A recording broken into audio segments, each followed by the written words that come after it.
So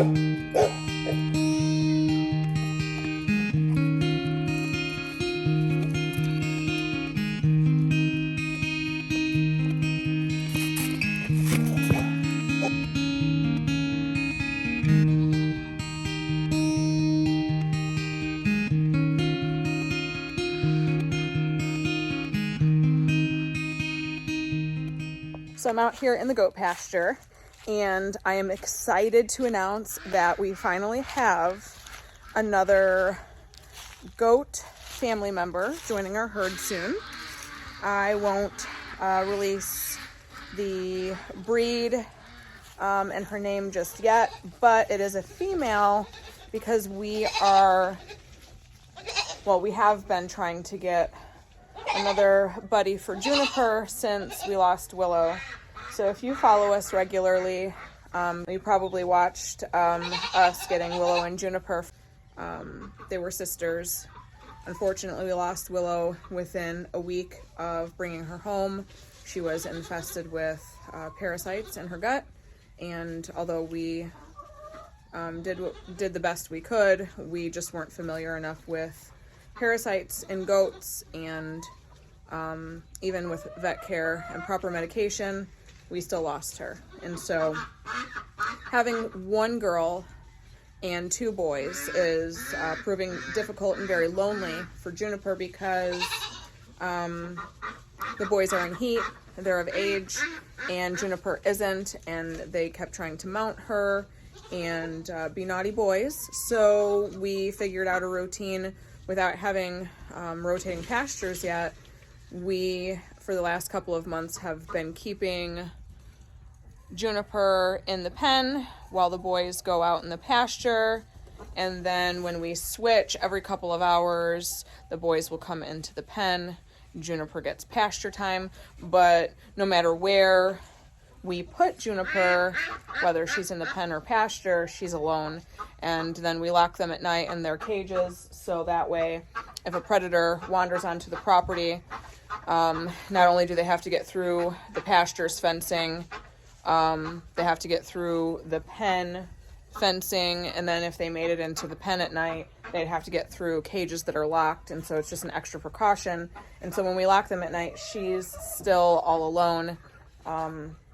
We've been looking for quite some time for another female, but after losing Willow the way that we did, having traveled 3 hours one way just to go pick up Juniper and Willow, 3 hours back, the cost of gas, the cost of, purchasing Willow herself, and then the vet care before we lost her, it was a huge loss financially, and our hearts still aren't fully healed from that. It was very devastating for the kids. It's one thing to lose a chicken or a duck, which is sad, but a whole goat, and she was a baby. She was only 10 weeks, so it was tough. So I've been very, very iffy about getting another goat, but I know we need one, not only for breeding purposes, because we can't put the entire, breeding situation on just Juniper, just because she's just lonely, and I don't like it. I don't like it for her at all. It's not fair.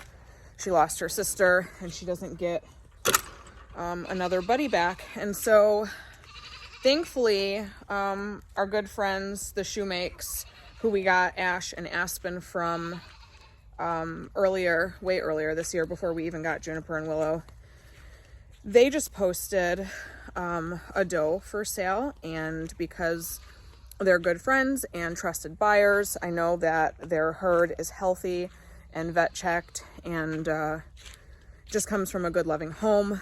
I am excited that we finally get to bring Juniper's new buddy home soon.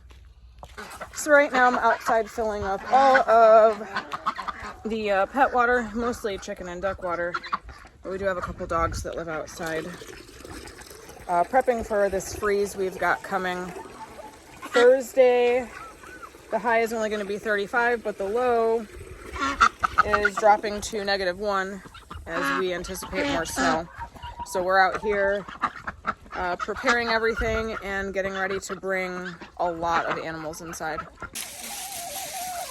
So we've got another salt water bottle in the chicken run. If you watched my shorts recently, on the channel, you watched why I did this in the goat pasture. So we're kind of going around and doing this to all the water that we can, any water that's deep enough. We're putting a bottle of salt water into there to prevent freezing.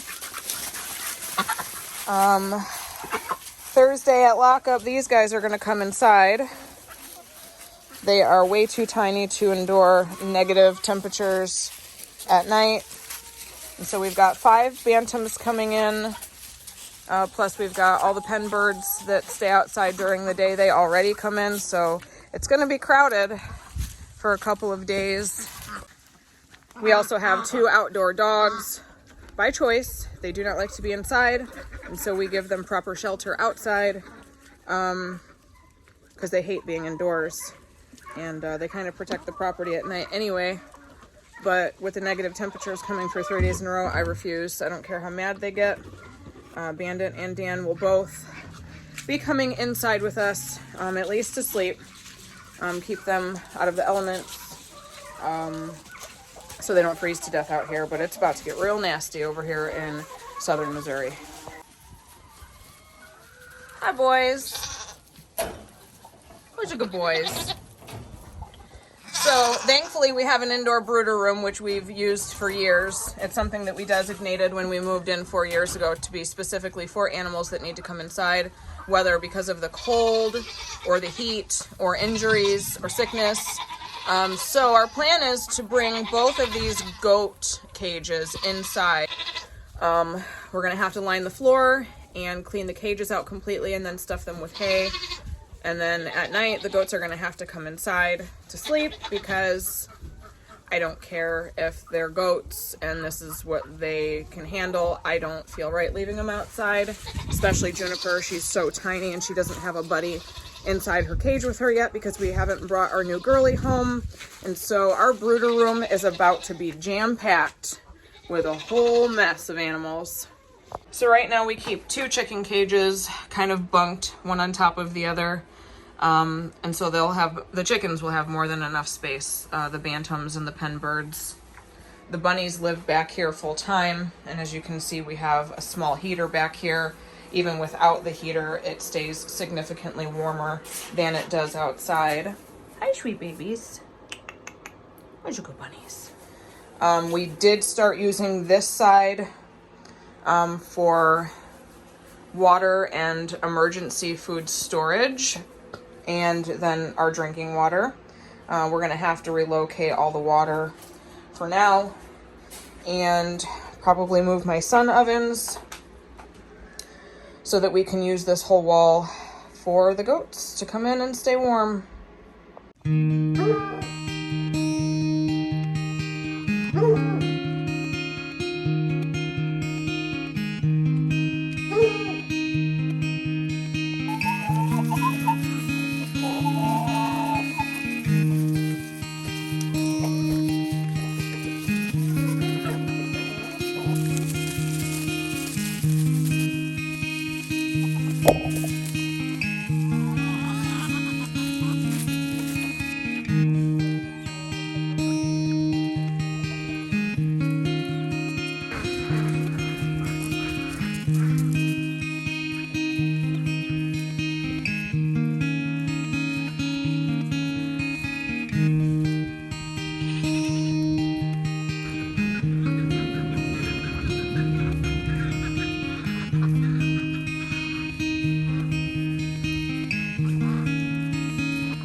All right, so we're all set. Both cages got cleaned out. Their food and water bins got washed and refilled.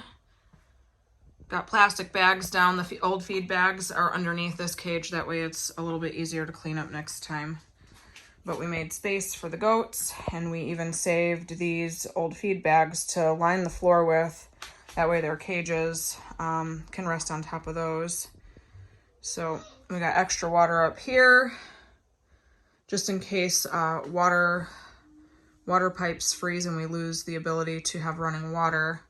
Then that way the goats, the bunnies, and the inside chickens will be set.